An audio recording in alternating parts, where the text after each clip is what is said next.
Welcome to An Open Book with Harry Pacheco, where our guests choose to be an open book, sharing real impactful stories that are making a difference.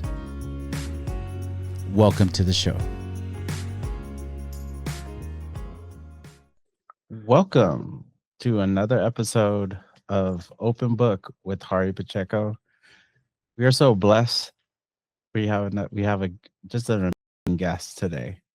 Her name is Megan Mackenzie. I want to welcome you to the show. I've never been for this new year coming up. I was just so excited to have you here to get your story. We just want to know the woman behind empowering so many people. You've been empowering so many people, but we want to know about you, Megan. We want to know a backstory about you, how you grew up, where you grew up at, and how you were as a child, teenager, and then transitioning now. Go for it. All right. Thanks for having me here. I'm excited to share my story, the full story, which I've kept secret, private up until this point. So this will be the first time I'm getting to share it in its entirety on a podcast. And I'm just honored to do it here with you. Mm-hmm. I'll start back.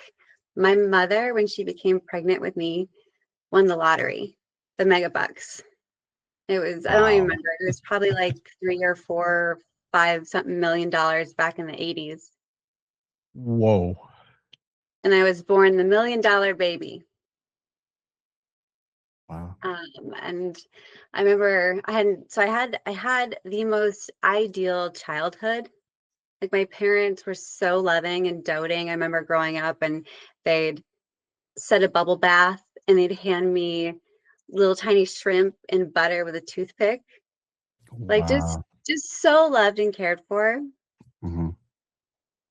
And then we'll fast forward a little bit. When I was 12 years old is really when like life started to get real. Things started to happen.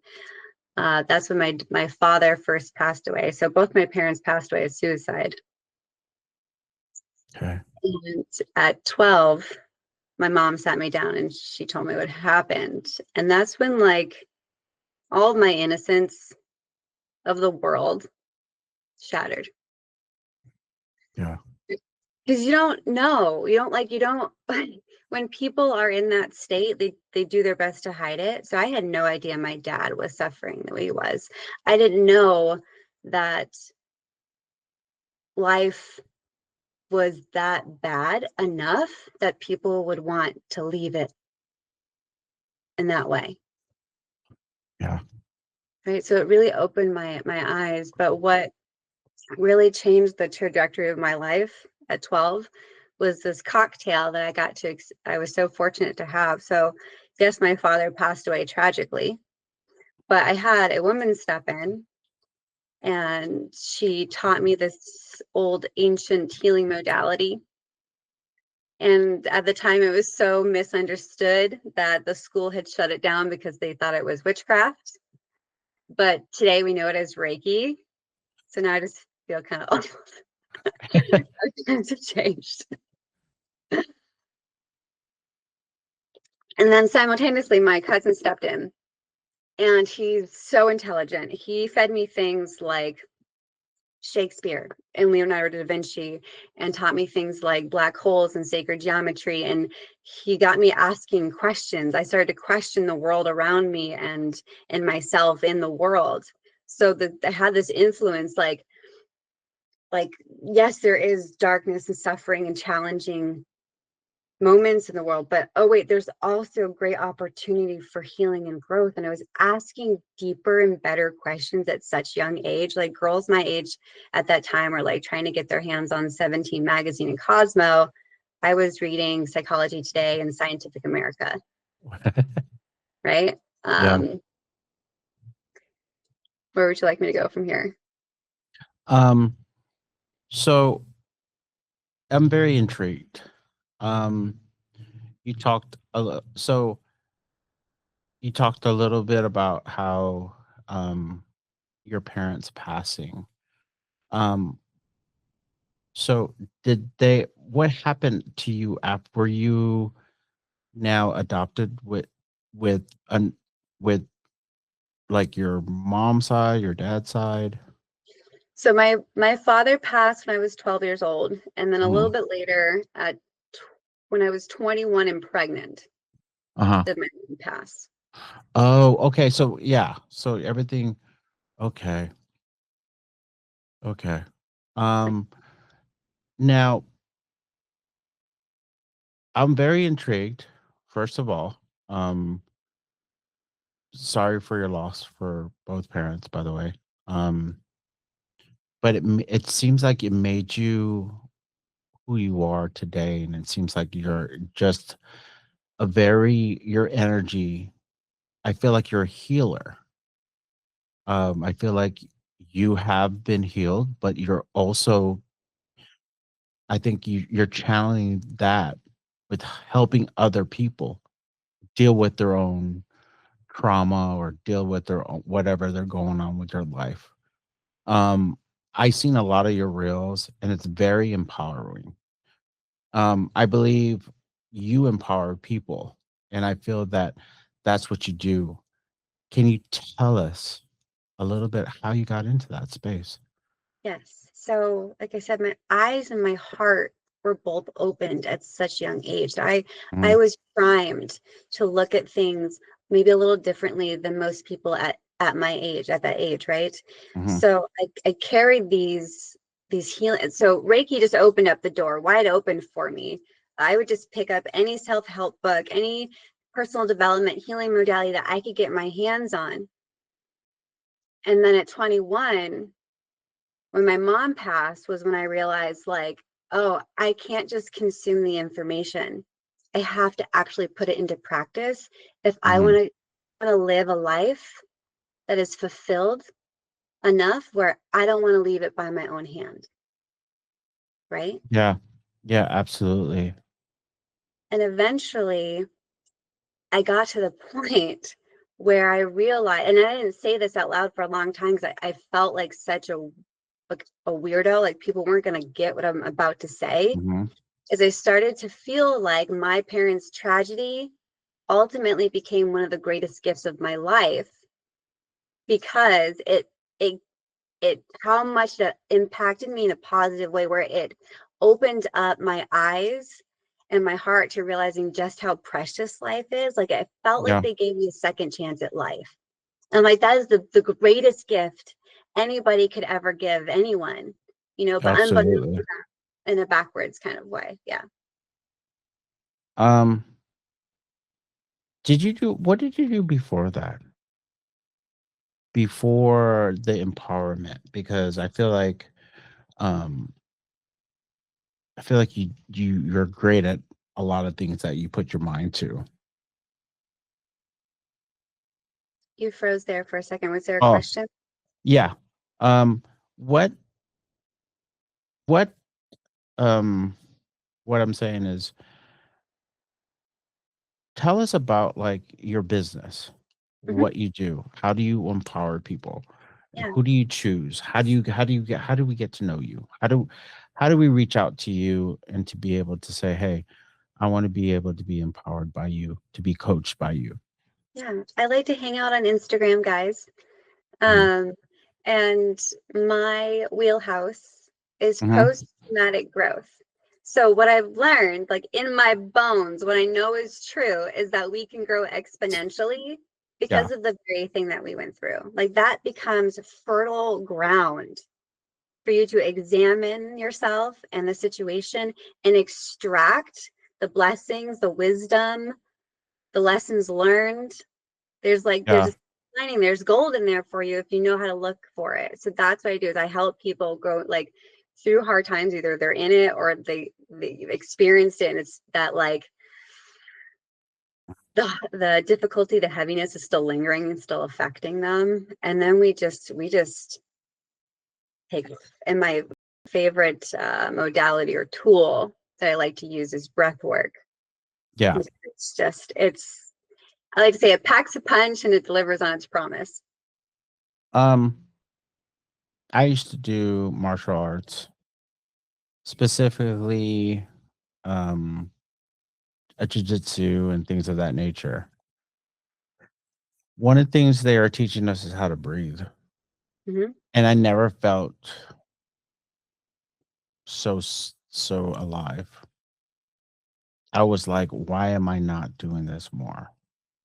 And I know it will look funny the way we were doing it, but we were taking it to like our rib cage and just breathing and then also just meditating at the same time. And it clears my mind for that hour. And I just felt like it was an escape and I felt like it was a natural drug for me. Hmm. Um and I'm like, why couldn't I have learned this more? How did you get to So know this is about it? kind of fun. Yeah, I remember standing in my kitchen, and I like to say I was like soul hungry. Like I needed more out of life. Mhm. And just popped on my phone was a summit in Austin, Texas. And it felt right. I was like, I only had so much money left. And I was like, I'm just going to spend all my money and go on this trip and Yeah. do this thing. Yeah. And they brought in some of the world-renowned breathwork practitioners. So Mhm. I just happened to find myself in a breathwork class. And even with all of the healing modalities that I have done and experienced, I still was Mhm. like, okay, we're breathing, so what? Right? It is so unexpected. It's so unexpected. Like how powerful. Like we can Yeah. get high off of Yeah. really Yeah. into No, seriously, you're not lying. I didn't wanna say that, but thank you for clarifying that with me, because I didn't want you to be like, "I don't know about that." But it is. It opens your mind in ways that you would never think. Just breathing would, you know? Um, Now I wanted to save this until later on in this. What this is why I am totally excited, and I think a lot of our listeners are excited about this. I'm excited about this. So correct me if I'm wrong. Maybe I'm getting my things wrong, but you currently have a Netflix special on you, right? Your Let me life. clarify. Well, I was in it. I was Yeah, experiencing it. I was not a part of it. I'm not in it. I have not yeah. seen it. My property, I think, is shown there, and the people they're interviewing, I were like my neighbors. Okay, Yeah, to clarify. okay. Um, can you tell it? Can you dig deeper with us? Are Yeah, you allowed to dig deeper with us, yes, or yes. I So don't this know is where our boundaries are with it because of it being on a special or no. I'm here to tell all, and I've kept Mhm. my 20s very private. I was living this double life, and it was very exciting at the time. But this, you guys, yes, my parents, their passing, how things affected me was a big part of my story and how I came to be. But my 20s and the things that happened are really where I extracted a lot of my knowledge and wisdom and my teaching. So 21 and pregnant, I dropped out of college to follow my partner and I, my man. We were going to move to Northern California. He had a plan of growing pot. Okay, cool. I don't know why I thought that was a great idea. And I didn't like what I was doing. I'm like, maybe I'll just try massage. We got Mhm. out there and I decided to follow him up to this mountain that he wanted to be on for some reason. I was very young, very naive, um, and we bought land on I can't actually remember the actual name of the mountain, but it was known for it being called Murder Mountain. And I didn't know what I was getting into until I got there, until we really landed on our property. And The neighborhood welcomed us by like shooting guns over. We had a little RV, like shooting guns over our heads. Mhm. Basically, it was raw land, and I'm pregnant, and we cut a field, and I lived in a yurt off the grid. I had no running water, so I probably only showered a handful of times during my pregnancy. Mhm. I was like living it, Yeah. and it was a very difficult road physically to even get to, and there were high murder rates, there were high crime rates, there was hard drugs, which I had never like been around that hadn't touched the East Coast yet, where I grew up. Mhm. And it was the scariest situation I've ever, most dangerous situation I ever put myself in. And I was Wow. a big, let me just add, I had become a big time drug dealer up there. Wow. And was very successful at that. And I just never told anyone. I just kind of, I was out in the world with no parents, no guidance, Yeah, and a little bit of money, absolutely. and followed somebody, and that's where I found myself in this Yeah. insane situation. Wow. So if I'm hearing you correctly, you were labeled or at the time in this place as being well known as far as what you were doing, as far as um like some like Escobar type of situation or whatever. In that little town that you were in, basically. Yeah, the whole county actually is kind of like in on it. Like I'd go to the post office to Yeah. like ship some things, and they were Yeah. like, oh, you might want to do it this way, or go to the bank. I'm probably telling actually too much at this point, but the bank teller would be like, hey, you might want to do it this way. Like everybody was Yeah. in on this. Yeah. Yeah. Wow. Um so then we move forward because you're just intriguing, and because I know who you are now Yes. and I know what you are. So obviously this is all in a past. I like to like bring that up. Everyone has a past, right? Regardless of what it is, it's not what you're doing now. Now, in hindsight, you've gone through what you're going through, and then now you're empowering people. And Yeah. so I think God was developing something in you to be like, okay, you're gonna go through all these trials and tribulations and you know, character building type of um things to make you who you are now. I believe you got all those gifts because of you doing and going through those things, because now you are, not only did you experience some of those things that people now are experiencing now, probably at a lower extent. You could just replace whatever it is with the substance, with like work, or with other things, or with whatever addiction they are. But you have been there and done that. Do you believe that has contributed to why you're so successful today? There's no way without this life experience. It it it was character building. It Mhm. made me who I am. Like that's where I extracted all the life lessons. Because I was constantly.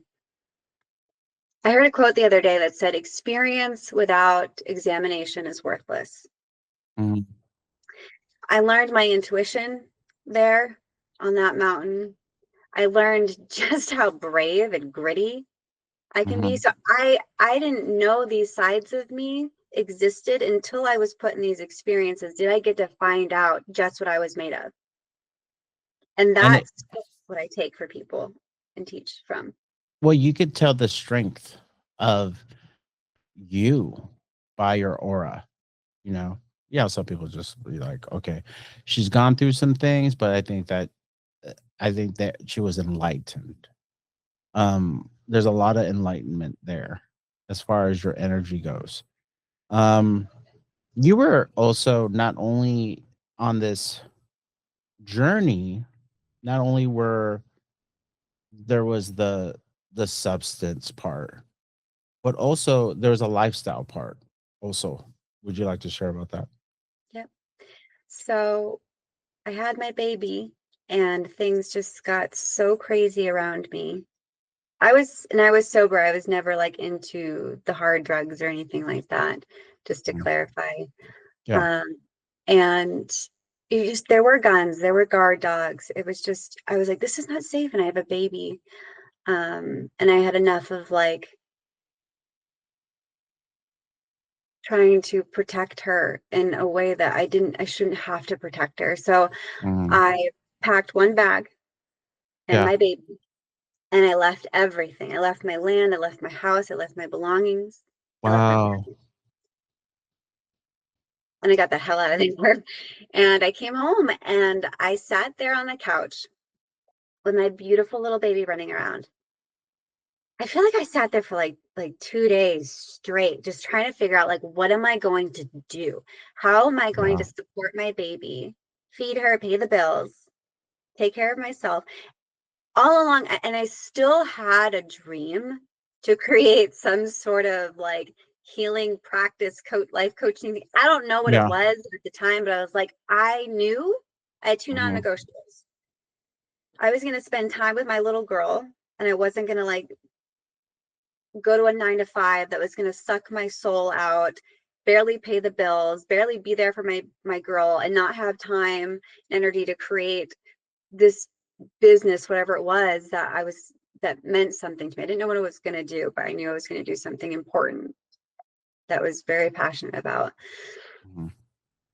Mhm. So I sat and I try to think of like every job I can come up with. I even sat and I thought about what is the word, like when you embalm bodies. I don't know what they're called, but I even like thought of that.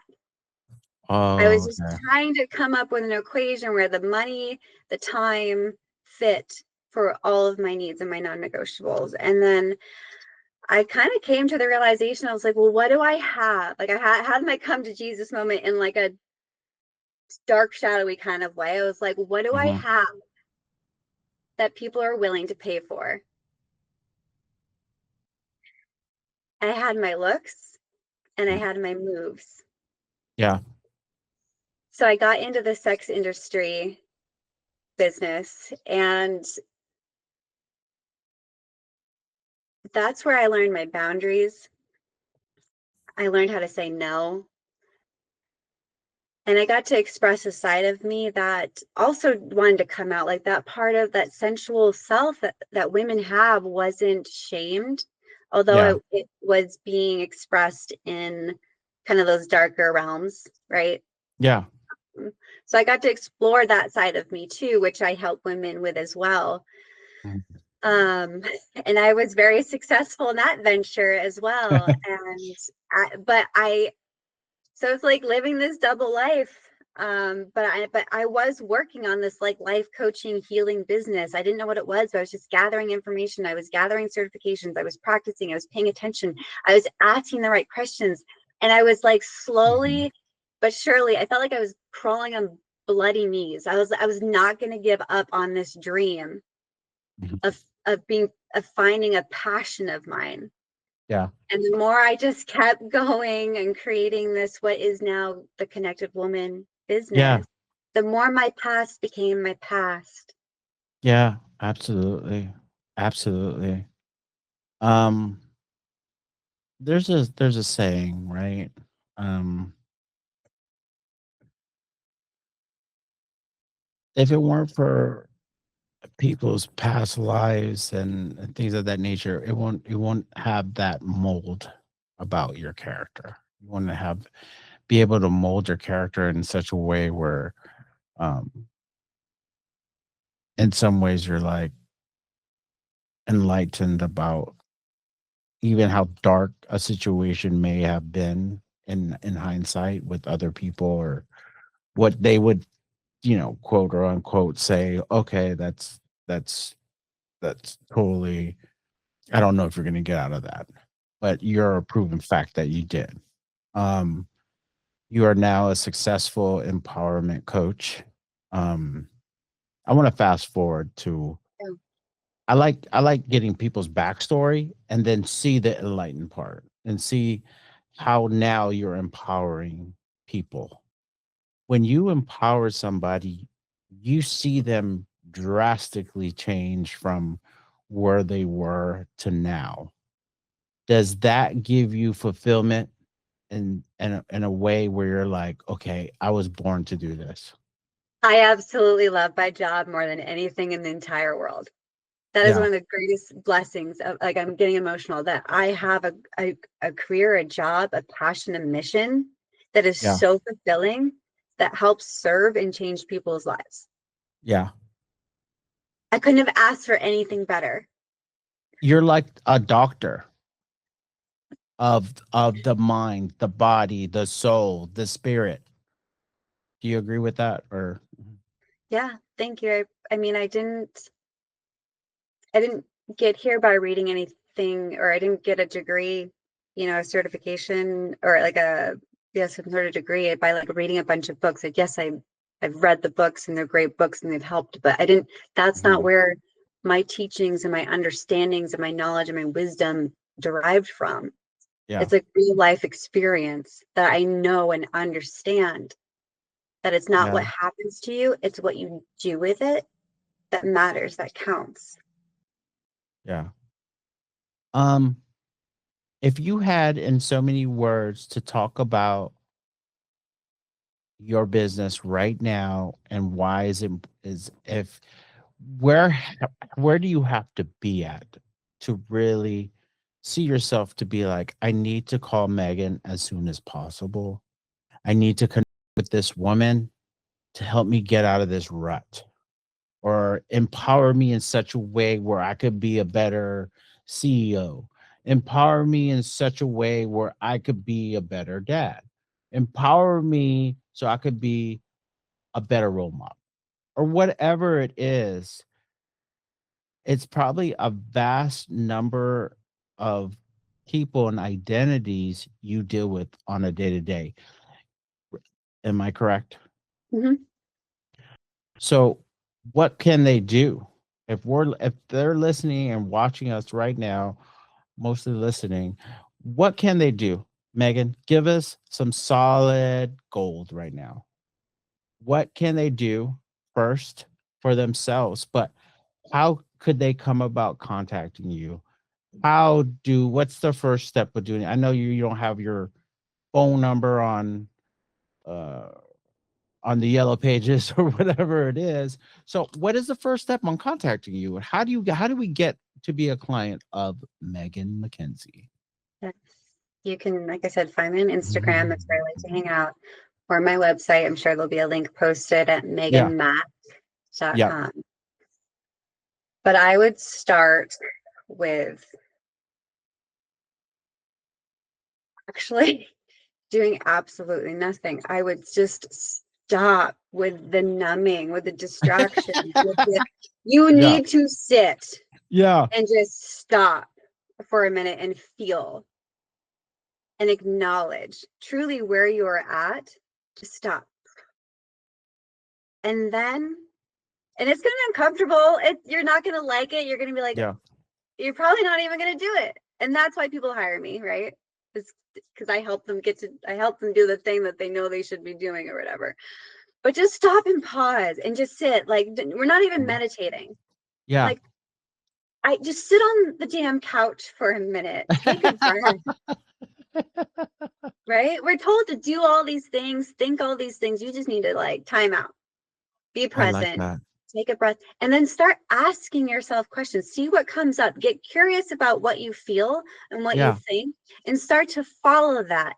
All of your answers, everything that you need, and I know this is already inside of you. We just have to unlock it. I love All the that. direction, all the answers, Yeah. all the healing, all the everything. You've got it all inside of you. Every single one of you. Everybody has Mhm. everything that they need inside of them. That's Yeah. empowerment.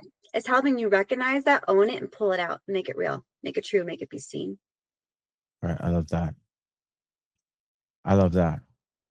Um, so we're coming to this show right now.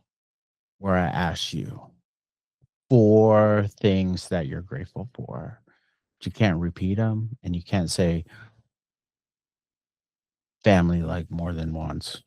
You could say, put them in a one broad number, but 4 things that you're entirely grateful for right now.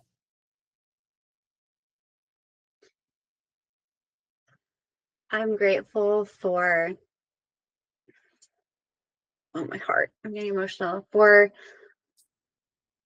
my parents and everything that they went through. Mhm. I'm so grateful for all of the people who have stepped in to guide me, support me, encourage me. I did not Mhm. get here alone. I want to make that known.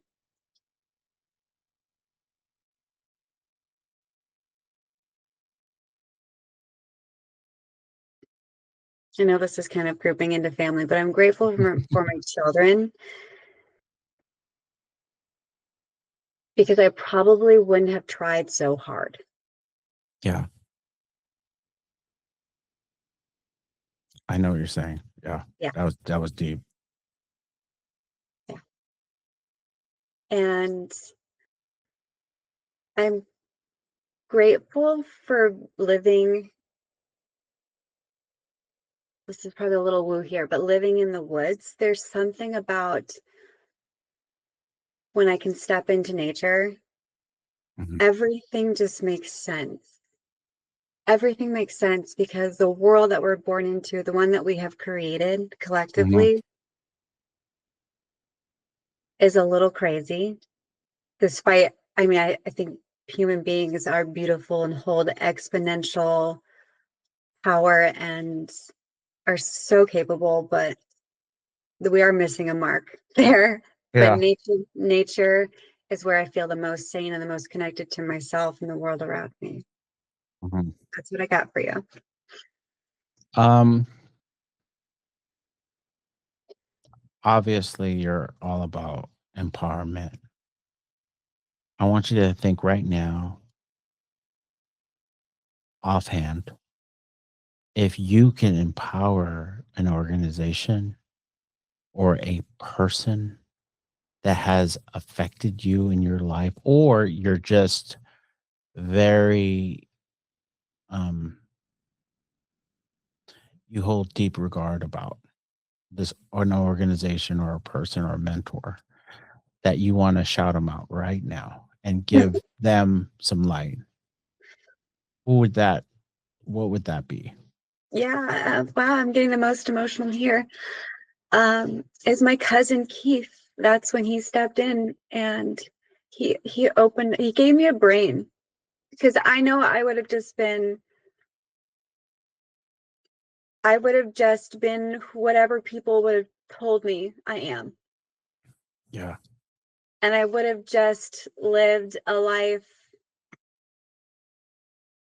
that was so superficial. He gave me depth.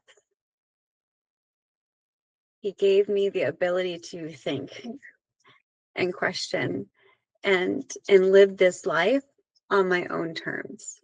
Mhm. And I'm watching him get older, and we have the most beautiful, deeply intellectual conversations. And now it's time for him to take his own advice. I love him so much. That's what I wish for him. Or It's okay if he hears that, he'll know. could I piggyback on what you just said? Yes. You were talking about shallow waters, deep waters. My mom told me something really awesome. Mom's a very I hold my mom in a so high regard because she has accomplished so much in her life, and I was there to see it.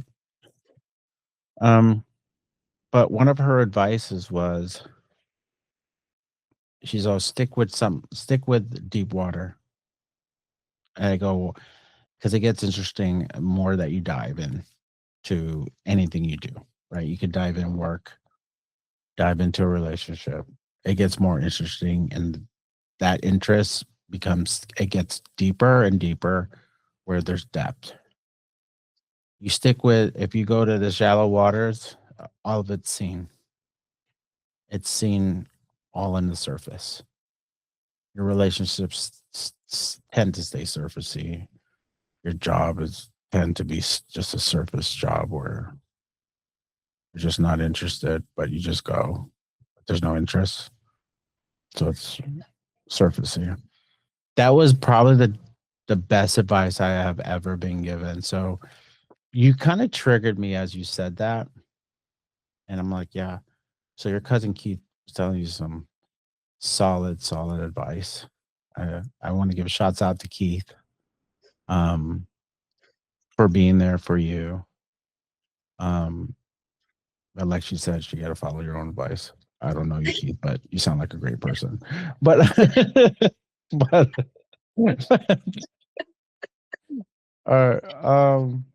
so Megan, tell us about the woods. Tell us about your pad. What how did you end up over there? A lot of people like seclusion. You're on that I mean, you were kind of the people they were talking about in that new Netflix special that was in a mountain with nobody there. Is this something that you're just really it does something for you being, isolated, being away from things of the world, it feels like, I How did love you end people. up where you're at right now? How did you say, "Hey, I'm gonna go to the middle of the woods and build a cabin and do whatever I need to do," because I feel like it's you. Some people you just be like, "Okay, it's not by choice," but I feel like this is all you. It's very intentional Mm, what I'm doing here. I yeah. was fortunate to experience, I was dated this guy, right? Mhm. Who lived in the woods with some cabins. And I was like, wow, I'm like, I got to find a piece of myself in these. He had multiple cabins deep in the woods. And I actually, that's another story, but I didn't really go out in the world. I kind of was like in the woods for a year and it reset my senses. Like I would go back into a grocery store and people's perfumes or the laundry soap aisle made my nose bleed. It reset, Really? yeah, reset everything. I was like, wow, I didn't realize how toxic everything is. But I can't live like that. So, got to balance everything out. So he showed me a dream I didn't know I had. And Mhm. then I found my own little cabin here with the woods. I have an outhouse. I'm backed by National Forest, which is 750,000 acres of land behind Wow. me in a tiny little Mhm. cabin. I've got my hot tub and my sauna now. I've got some luxuries and I run women's retreats here. But I have Is that part of space. your wait, is that part of your empowerment? Yes, I do Mhm. retreats once a year on my property. And it's just it's a little slice of heaven. It really is. Everyone that Yeah. comes here, it's so interesting. They all kind of end up in the same spot on my property. They position their body in the same direction and they go, "Oh, it's like fairies live here." I'm like, why does Yeah. everyone say that? It's very enchanting. It's Yes. very enchanting. Yeah, exactly. That's what I'm feeling. That's what I'm feeling. Yeah, Um, it's beautiful. I went clamping. It's probably not as probably luxurious as your spot, but I felt that. I felt that. It was totally secluded but from the world. You only had one spot in the woods and you feel that. So I got a taste of that and I'm like, okay, I get it. Sorry. I do have neighbors and I am a short drive from town. Like I've got this beautiful balance of the solitude and the peace where I can think and I can feel and I connect. Like it's so Mhm. important that I feel and hear my own thoughts, my own being. Yeah. That's how I can create, you know. Yeah. But I love people too, and I want to be where it's happening, Yeah. So I get a little bit. I got a good balance here. Yeah. It sounds like you do. So we're reaching the end of our episode, but I want to ask you before we go. I want you I'm giving you the platform right now. Tell us about you, about your business, and everything that encompasses that, and give you that platform to do so. Yeah. Thank you. I run the Connected Woman business, and that's my life coaching. I predominantly help women, and we make a lot of beautiful things happen. I get men that see all the cool things that we're doing, like breaking boards Yeah. and arrows with their throats, and walk over hot coals and stuff, and they're like, and get in the cold water, and they want to hang out. If the men are listening and they're like, well, I want some of this, all you have to do is ask. All you have to do is ask, Yeah. and you can book a one-on-one with me. I have my long-term one-on-one coaching. I have a new women's group coaching program coming out for the new year. So if you've got any Mhm. goals or dreams, anything you're ready to let go of, bring them to me, Yeah. and we'll make them happen. Hey, can we just be clear about something? Because I think it'll be lost in translation. Because we're always, because if I was to listen to this, I would be like, okay, so she only does women's like retreats or whatever. It's kind of, you do both. Like, let's be clear, it's both, right? I speak to women, Yeah. but like I said, I get men that knock on my door, and I'm never going to turn anyone away. If you are willing and ready to do the work, that's all I need to know. But Yeah. yes, I predominantly work with women. If men are like, they resonate with my Mhm. energy and the work that I do, come on in. I do have some incredible male clients that have gotten great results, and I love working with them. We have a great time, make a lot of great things happen. That makes sense? Yeah, it does. Um, where can we get your all your social? What's your what's Yep. your what's your Instagram?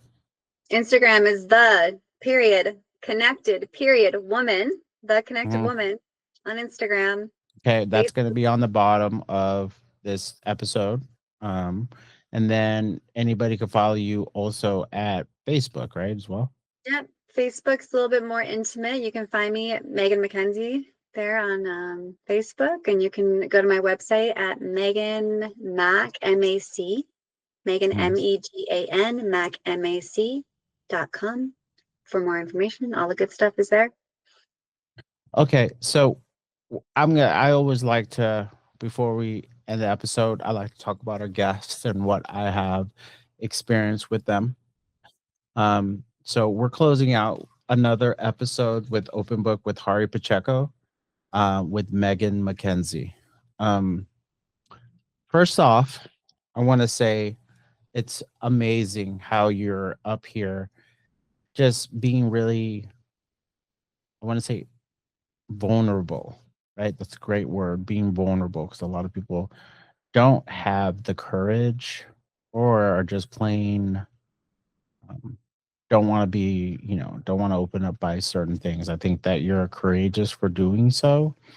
I think you're an awesome example for the people that you empower, because you're just, was today, you empowered yourself, um, by letting people know that you're not scared of judgment.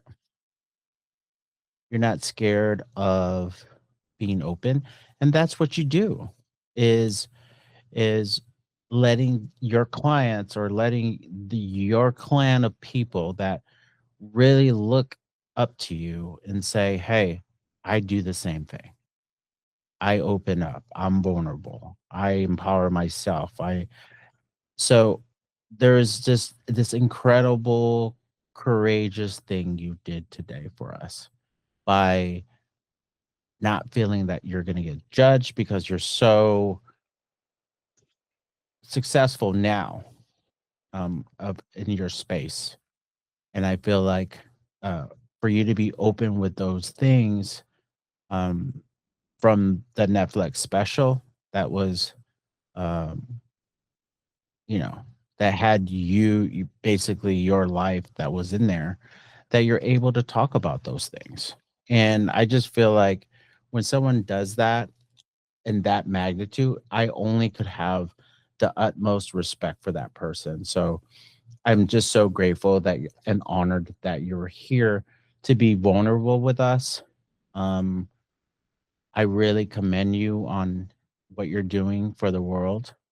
I believe that you're bringing a positive light to the world by your past experiences, and then by taking that and empowering others that may have that um, same obstacle or same trauma that they may have experienced in their life. And I believe you're doing great things for the world.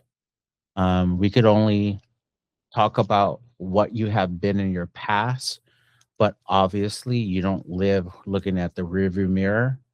And I believe that on this journey for 2026, the road that you are embarking on could only be the light of great and awesome things for Megan Mackenzie.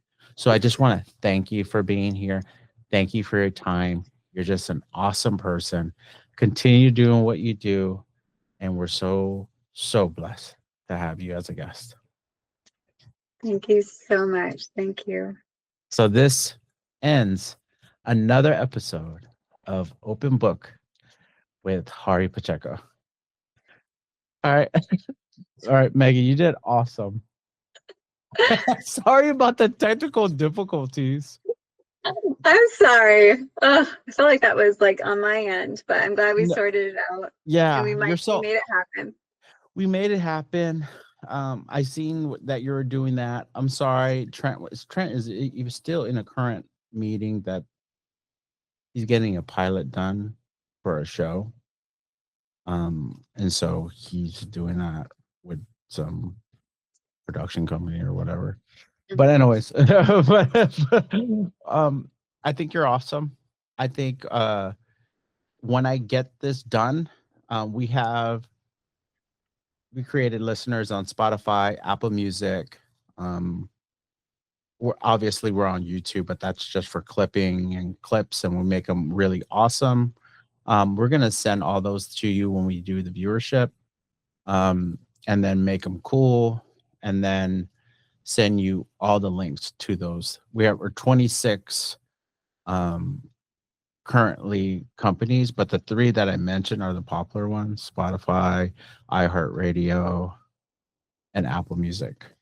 So it's going to be an awesome show. Well, thank you so much for having me and allowing to like share my story, especially for like the first time like this, in this way.